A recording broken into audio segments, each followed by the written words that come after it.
Arjun is a 15-year-old boy who reported that he's feeling stressed, depressed, and is experiencing a significant amount of stress in school and thinks that he'll probably fail.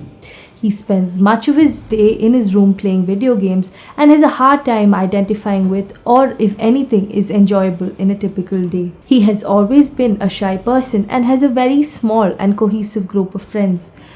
Notably, his levels of stress significantly amplified when he began high school and when meeting new people. He has a hard time concentrating on the interactions because he's busy worrying about what they will think of him. He assumes that they will find him dumb, boring, and a loser, and when he loses his concentration, he stutters and is at a loss for words. And he starts to sweat, which only makes him more uneasy. After an interaction, he replays the conversation over and over again, focusing on the dumb things he said and how he could have said things better. Similarly, he has a hard time raising his hands in class and approaching teachers. After an interaction, he replays the conversation over and over again, focusing on the dumb or the stupid things he said and of how he could have said things better.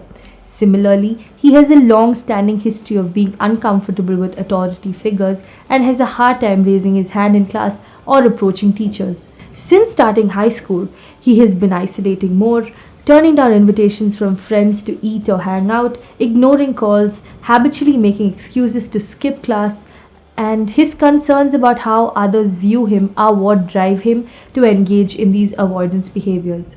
After the assessment, we informed the parents that we believe that he's got social anxiety disorder, seeing his fear of negative evaluation and his thoughts and behaviors surrounding social situations as driving his increased sense of hopelessness, isolation, and worthlessness. And the symptoms seen were anxiety, depression, rumination, and social anxiety.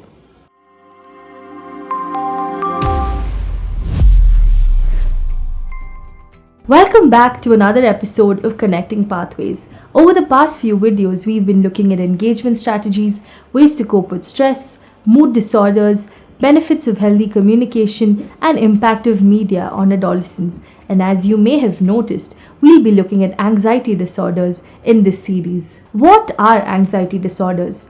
Anxiety is a normal emotion. It's your brain's way of reacting to stress and alerting you of potential danger ahead. Everyone feels anxious now and then. For example, you may worry when faced with a problem at work, before taking a test, or before making an important decision. Occasional anxiety is okay, but anxiety disorders are different. They're a group of mental disorders that can cause constant and overwhelming anxiety and fear. Excessive anxiety can make you avoid work, school, family get togethers, and other social situations that might trigger or worsen your symptoms. With treatment, many people with anxiety disorders can manage their feelings. There are several types of anxiety disorders. Generalized anxiety disorder, when you may feel excessive, unrealistic worry and tension with little or no reason. Panic disorder, when you feel sudden, intense fear that brings on a panic attack, and during a panic attack, you may break out in sweat, have chest pain, and have a pounding heartbeat, which is also called as palpitations. Sometimes you may feel like you're choking or having a heart attack, or you feel like someone's sitting on your chest. Another type of anxiety disorder is social anxiety disorder, also called social phobia. This is when you feel overwhelming worry and self-consciousness about everyday social situations. You obsessively worry about others judging you or embarrassed or ridiculed. This is what Arjun had faced. Specific phobias. You feel intense fear of a specific object or situation such as heights or flying, and the fear goes beyond what is appropriate and may cause you to avoid ordinary situations. Agoraphobia. You have an intense fear of being in a place where it seems hard to escape or get help if an emergency occurs. For example, you may panic if you feel anxious when on an airplane, public transportation, or standing in line with a crowd. Also, when you're standing in a lift. Separation anxiety. Little kids aren't the only ones who feel scared or anxious when a loved one leaves. Anyone can get a separation anxiety disorder. If you do, you'll feel anxious or fearful when a person close to you leaves your sight, and you'll always worry that something bad might happen to your loved one. Selective mutism.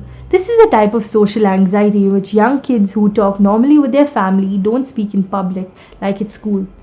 Medication induced anxiety disorder, use of certain medications or illegal drugs, or withdrawal from certain drugs can trigger symptoms of anxiety disorder. Now let's look at the symptoms of anxiety disorders. The main symptoms of anxiety disorders is excessive fear or worry. Anxiety disorders can also make it hard to breathe, sleep, stay still, and concentrate. Your symptoms depend on the type of anxiety disorder you have. Common symptoms are panic, fear, uneasiness, feelings of panic, doom, or danger, sleep problems, not able to stay calm or still, cold, sweaty, numb, or tingling hands or feet, shortness of breath, breathing faster and more quickly than normal, which is also called as hyperventilation, heart palpitations, dry mouth, nausea, tense muscles, dizziness, thinking about a problem over and over again and unable to stop thinking about them. This is also called as rumination. Inability to concentrate, intensely or obsessively worrying about feared objects or avoiding situations, objects, or places. These are some symptoms of anxiety disorders. Researchers don't exactly know what brings on anxiety disorders. A complex mix of things play a role in who does and doesn't get one. Some causes of anxiety disorders are genetics. Anxiety disorders can run in families. Brain chemistry. Some research suggests that anxiety disorders may be linked to faulty circuits in the brain that control fear and emotions. Environmental stress. This refers to stressful events you have seen or lived through. Life events often linked to anxiety disorders include childhood abuse and neglect, a death of a loved one, or being attacked or seeing violence. Drug withdrawal or misuse. Certain drugs may be used to hide or decrease certain anxiety symptoms. Anxiety disorder often goes hand in hand with alcohol and substance abuse. Medical conditions. Some heart, lung, and thyroid conditions can cause symptoms similar to anxiety disorders or make symptoms worse. It's important to get a full physical exam to rule out other medical conditions when talking to your doctor about anxiety. Some things also make you more likely to develop an anxiety disorder. These are called risk factors. Some risk factors you can change, but others you can't. Risk factors for anxiety disorders include history of a mental health disorder. Having another mental health disorder like depression raises your risk for an anxiety disorder. Childhood sexual abuse. Emotional, physical, and sexual abuse or neglect during childhood is linked to anxiety disorders later in life. Trauma. Living through a traumatic event increases the risk of post-traumatic stress disorder, PTSD, which can cause panic attacks. Negative life events. Stressful or negative life events like losing a parent or a grandparent in early childhood increase your risk of an anxiety disorder. Severe illness or chronic health condition, constant worry about your health or the health of a loved one, or caring for someone who is sick can cause you to feel overwhelmed or anxious. Substance abuse. The use of alcohol or illegal drugs make you more likely to get an anxiety disorder. Some people who use these substances to hide or ease anxiety symptoms. Being shy as a child. Shyness or withdrawal from unfamiliar people and places during childhood is linked to social anxiety in teens and adults. Low self-esteem. Negative perceptions about yourself may lead to social anxiety disorder. Low self-esteem. Negative perceptions about yourself may lead to social anxiety disorder. In our next video, we'll discuss causes, diagnosis, and treatment of anxiety disorders. Thank you and stay tuned.